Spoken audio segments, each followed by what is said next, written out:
Préparation de la partie cycle Peugeot 103 G1 Bidalo pour aller défier Tomahawk à Los Angeles. Il y a du lourd, il y a du lourd. Ah, la rouille s'est installée les amis. La rouille s'est installée les amis. Eh bro, papier à poncer 400 AO, Noroto, c'est de la bonne. Allez, histoire de bien faire chier la copine, on va rincer le cadre dans la baignoire qu'elle vient juste de nettoyer. Bébé est rincé, la copine gueule, jusque là, tout va bien. Un peu de sérieux, on s'implique un peu, on protège les parties qu'on veut pas peindre. Belton, c'est de la bonne cousin.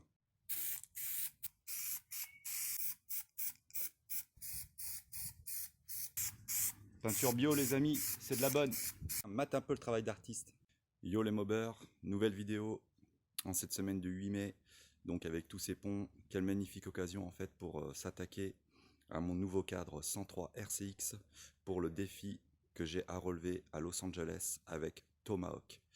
Donc, pourquoi nouvelle partie cycle, nouveau cadre en fait pour le 103 RCX tout simplement. Voilà, je tiens en gros à arriver là-bas avec un truc qui déchire un peu plus que ce que j'ai actuellement, donc avec mon 103 RCX qui est tout à fait basique et qui a très peu de modifications. Donc voilà, on va faire rapidement le tour du propriétaire et vous expliquer succinctement toutes les petites modifications que j'ai faites. Et donc les trois quarts, bon, ça sert, c'est pas que ça sert à rien, c'est juste pour le fun, mais il y en a qui sont, il y en a une en particulier qui est vraiment assez importante sur ces cadres, malgré que moi, j'ai pas eu de soucis à ce niveau-là. Donc on va faire le tour, c'est parti. On va commencer par la barre de renfort, donc barre de renfort 103 RCX donc d'origine que j'ai soudé directement au cadre. Donc voilà, donc moi quand je travaille sur une mob en fait, sur un Peugeot ou un BK, ce que j'aime bien utiliser c'est le maximum de pièces d'origine de la bécane en fait, parce que je trouve que le travail qui a été fait sur ces cadres est bien et l'esthétisme en général est plutôt sympa, même si c'est assez révolu tout ça. Voilà, c'est quand même quelque chose, c'est 103 et je trouve qu'à l'époque ils avaient quand même fait des trucs, un truc plutôt sympa. Donc moi j'essaye tout simplement de garder le maximum de pièces d'origine pour garder l'esprit mob quoi, sans dénaturer ce qui a été fait avant par les ingénieurs de chez Peugeot en fait. Voilà, qui ont fait du très bon boulot, enfin du boulot assez sympathique. Voilà. Malgré, voilà, comme vous allez voir qu'il faut quand même apporter pas mal de modifs pour avoir un cadre de compétition qui tient la route. Donc voilà, donc pour la barre de renfort, donc vous voyez c'est soudé directement sur le cadre. Vous voyez c'est bien la barre de renfort d'origine que j'ai soudée. Voilà. Ensuite, on va passer à l'assise, c'est pareil. Donc sur l'ancienne mob, c'était que de la mécanique vissée, rapportée et tout ça. J'avais fait des supports et tout. Là, sur celle-ci, j'ai décidé tout simplement de souder directement sur le cadre. Donc j'ai soudé une petite platine en ferraille en fait, avec deux trous et des trous qui sont directement taraudés. Donc il n'y a plus qu'à mettre les vis, à fixer la selle dessus et c'est parti en fait. Avec une légère réhausse à mon avis. Voilà, comme j'ai fait sur la mob, il y aura une petite réhausse pour la selle. Donc voilà. Bien sûr, j'ai coupé cadre à l'arrière. Alors, il y en a qui n'aiment pas faire ça sur les Peugeot, hein, je comprends. Hein, voilà, c'est des parties qui n'existent plus, c'est de la modification. Mais bon, là, j'ai pas le choix, c'est compétition. Moi, j'allège le cadre et j'enlève en fait tout ce qui sert à rien. Bon, bien sûr que cette modif que j'ai faite où on coupe le cadre, c'est pas irréversible. Hein. On peut tout simplement ressouder la pièce que vous avez coupée et donc de nouveau retrouver le cadre d'origine Peugeot. Quoi. Alors là, c'est une petite modif parce que à l'époque, parce qu'il faut savoir, ce cadre, je l'ai fait il y a très longtemps. Donc à l'époque, je voulais mettre une bulle et tout ça, et qui soit fixée sur le cadre avec une tige pour faire un peu racing.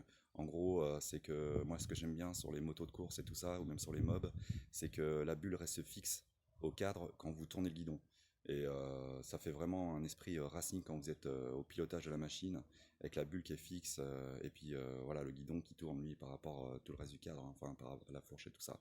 Donc je trouve ça un truc assez sympa. Alors c'est pas sûr que je l'utilise. Donc parce que je pense que je vais mettre la bulle d'origine 103 RCX comme sur la mienne, mais bon, l'avenir, comme c'est pas encore tout de suite le défi, c'est possible que je revienne là-dessus et que je mette une vraie bulle Racing d'époque pour ces Peugeot qui allait très bien avec ces cadres. Ensuite, on va venir ici. Alors, vous pouvez voir que sur le cadre, j'ai rajouté une plaque parce qu'à l'origine c'est pas comme ça.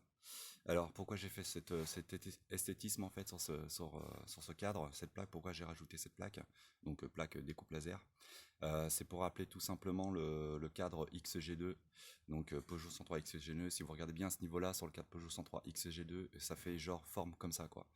Donc voilà, donc je tenais à faire ça pour rappeler un peu la Peugeot 103 compétition, donc XG2 de chez Peugeot en fait, hein, donc j'ai voulu faire ça, donc c'est assez sympa, assez content du résultat. Voilà, donc c'est une plaque soudée, hein, coupée laser soudée sur le cadre, tout simplement. Fait la même chose de l'autre côté. Voilà, donc ça donne, je trouve, un style assez sympa. Ça rappelle le XG2 surtout, hein. C'est pas indispensable. Bon, ça renforce le cadre bien sûr à ce niveau-là, mais c'est pas une modif indispensable. De toute façon, comme j'ai dit en début de vidéo, les 3/4 de modifs qui sont faites dessus sont pas indispensables, hein. C'est juste pour, voilà, c'est pour le fun. Ensuite, seconde, ce que j'ai apporté en plus à ce cadre. Donc, je tenais aussi à avoir pas mal de pièces Bidalo, que ce soit au niveau moteur et partie cycle. Donc, j'y ai tout simplement intégré les renforts, les arceaux de protection, donc moteur de chez Bidalo. Donc, concernant cette pièce, c'est une pièce extrêmement rare, hein. Cette pièce-là, donc c'est un tout, hein. C'est l'autre côté vario, côté allumage. Donc, en fait, les arceaux de protection, donc pour éviter les casses moteurs lors des chutes. Donc voilà, ça c'est la pièce Bidalo. Vous la connaissez souvent quand vous possédez le catalogue Bidalo. Donc voilà, j'essaierai d'intégrer quelques scans de ces pièces-là. Donc voilà, c'est spécifique au cadre Peugeot. Donc c'est des renforts qui avaient été étudiés chez Bidalo pour des renforts, pardon, des arceaux qui avaient été étudiés chez Bidalo en fait pour la compétition. Donc voilà, je les ai intégrés. Donc je les ai intégrés en fait. On va dire intégrés parce que moi, tout simplement, vous voyez, c'est fixé sur des pièces que j'ai soudées au cadre. Bon, faut savoir quand même que vous n'êtes pas obligé de faire ça, hein. Quand vous chopez les arceaux complets, il y a tout ce qu'il faut pour fixer ces arceaux en fait sur le cadre sans soudure, hein, tout simplement, hein. Donc voilà, donc vous voyez là ces petits supports donc à l'avant qui se fixent comme ça, et donc l'autre support à l'arrière qui se fixe ici à l'arrière. Oui, j'avais déjà fait un trou à l'époque. Bon, finalement j'ai préféré tout souder, donc le petit support il se met à l'arrière, je sais plus comment, comme ça. Voilà. Donc voilà, moi j'ai préféré tout souder, tout simplement. J'ai soudé une barre, vous voyez, donc j'ai pas pris les supports d'arceau, j'ai préféré directement souder. Et en faisant cette modification là, j'ai tout simplement renforcé, pareil, mon, mon support de cadre, en fait, mon support moteur. Donc j'ai tout relié, donc ces deux parties là, ici et celle-là, elles sont reliées ensemble, donc mécaniquement c'est beaucoup mieux et plus sûr, hein. C'est même, je pense que ce que Peugeot aurait dû faire, hein, je pense dès le début, souder ces deux parties directement tout au cadre pour que tout soit solidaire et que ça fasse pas un effet de flexion quand le moteur bouge. En fait, ça a tendance à faire des mécaniquement à tordre d'un côté ou de l'autre quand ça tire avec la courroie.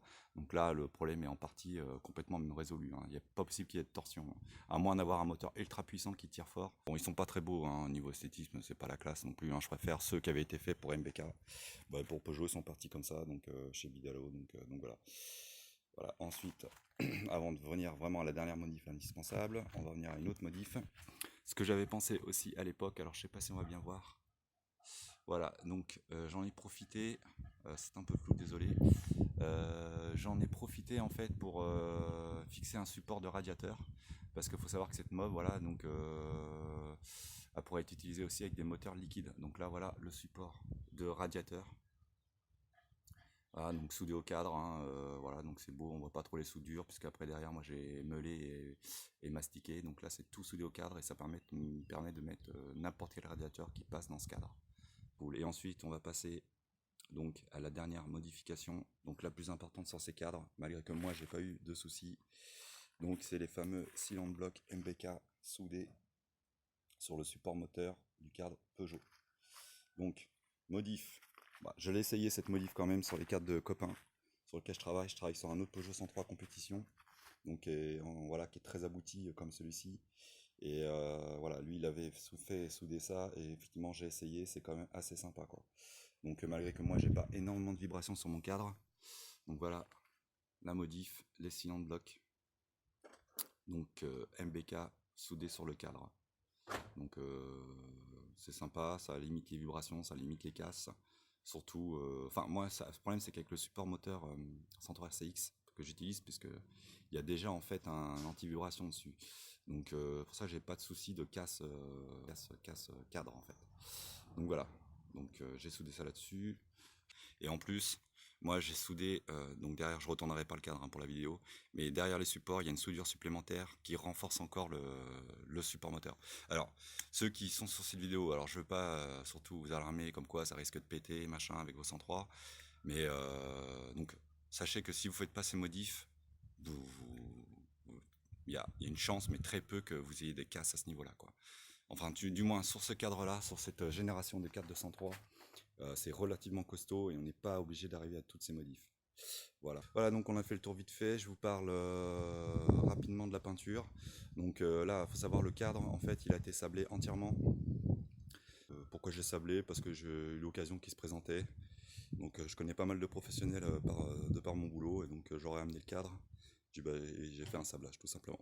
Donc voilà, sinon je l'aurais poncé normal, hein. J'aurais poncé la peinture existante, mis une couche d'après et puis voilà, le tour était joué. Mais là j'ai voulu changer.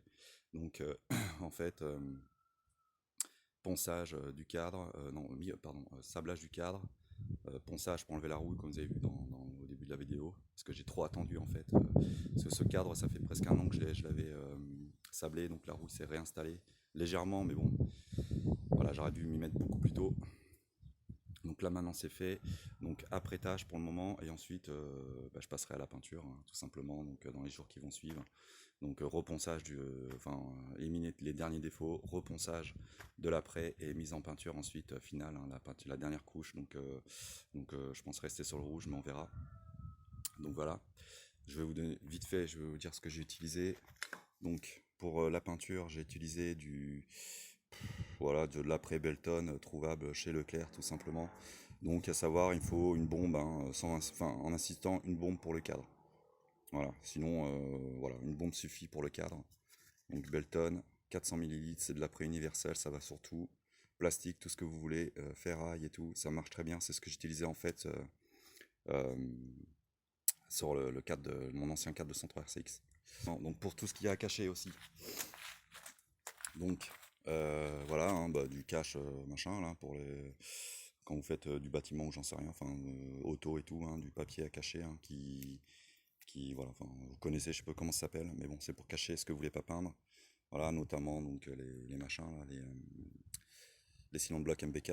Ici, je voulais pas que ce soit peint, ça fait plus classe quand même, ça fait mieux fini. Là, c'est pareil, roulement, je veux pas qu'il soit peint. Parce que bon, on voit beaucoup sur internet des gens qui peignent entièrement le cadre sans prendre le temps de cacher les choses à pas peindre. Donc puis ça fait vilain à la fin. Donc ça fait vraiment un travail un peu dégueulasse, je trouve. Mais ça reste mon avis. Ensuite, papier à poncer que j'ai utilisé 400 AO de chez Noroto. Hein. Je pouvais même descendre en grain, hein, des grains plus gros pour aller plus vite, mais j'avais que ça sous la main. Donc déjà du 400 AO, bon bah voyez, hein, vous voyez pas de rayures. Hein. Ça raille pas, hein, ça a vraiment enlevé juste la rouille. Hein. Il n'y a pas de rayures, donc papier 400 à eau. Hein, donc tout le cadre a été poncé à l'eau pour enlever la rouille. Après rincé, et puis tout de suite mis en après hein, pour éviter que la rouille se réinstalle. Donc voilà. Donc voilà, donc ça c'est pour le cadre. La vidéo est déjà bien assez longue, donc je voulais vous parler en fait du brossilant que vous voyez ici, vite fait. Donc j'en dirai pas plus, je vous expliquerai ce que je fais dessus. Il y a des petites modifs sympas à apporter, notamment les renforts. Je vous expliquerai ça dans dans une prochaine vidéo. Voilà, donc je pense qu'on a fait le tour. Je vais vous laisser là-dessus les mobbers, donc les passionnés. Donc je rappelle donc on est la semaine du 8 mai, hein, donc armistice 8 mai 1945, c'est férié, on est à l'Ascension qui suit. Apparemment il fait beau sur toute la France, donc j'ai vu ça un peu sur Facebook, hein, tout le monde s'est mis à la peinture. Hein. Donc écoutez, je vous souhaite une bonne semaine, à fond dans la mob, comme vous voulez, ou en vacances, ce que vous voulez, avec la famille. Et puis je vous dis à bientôt, ciao ciao.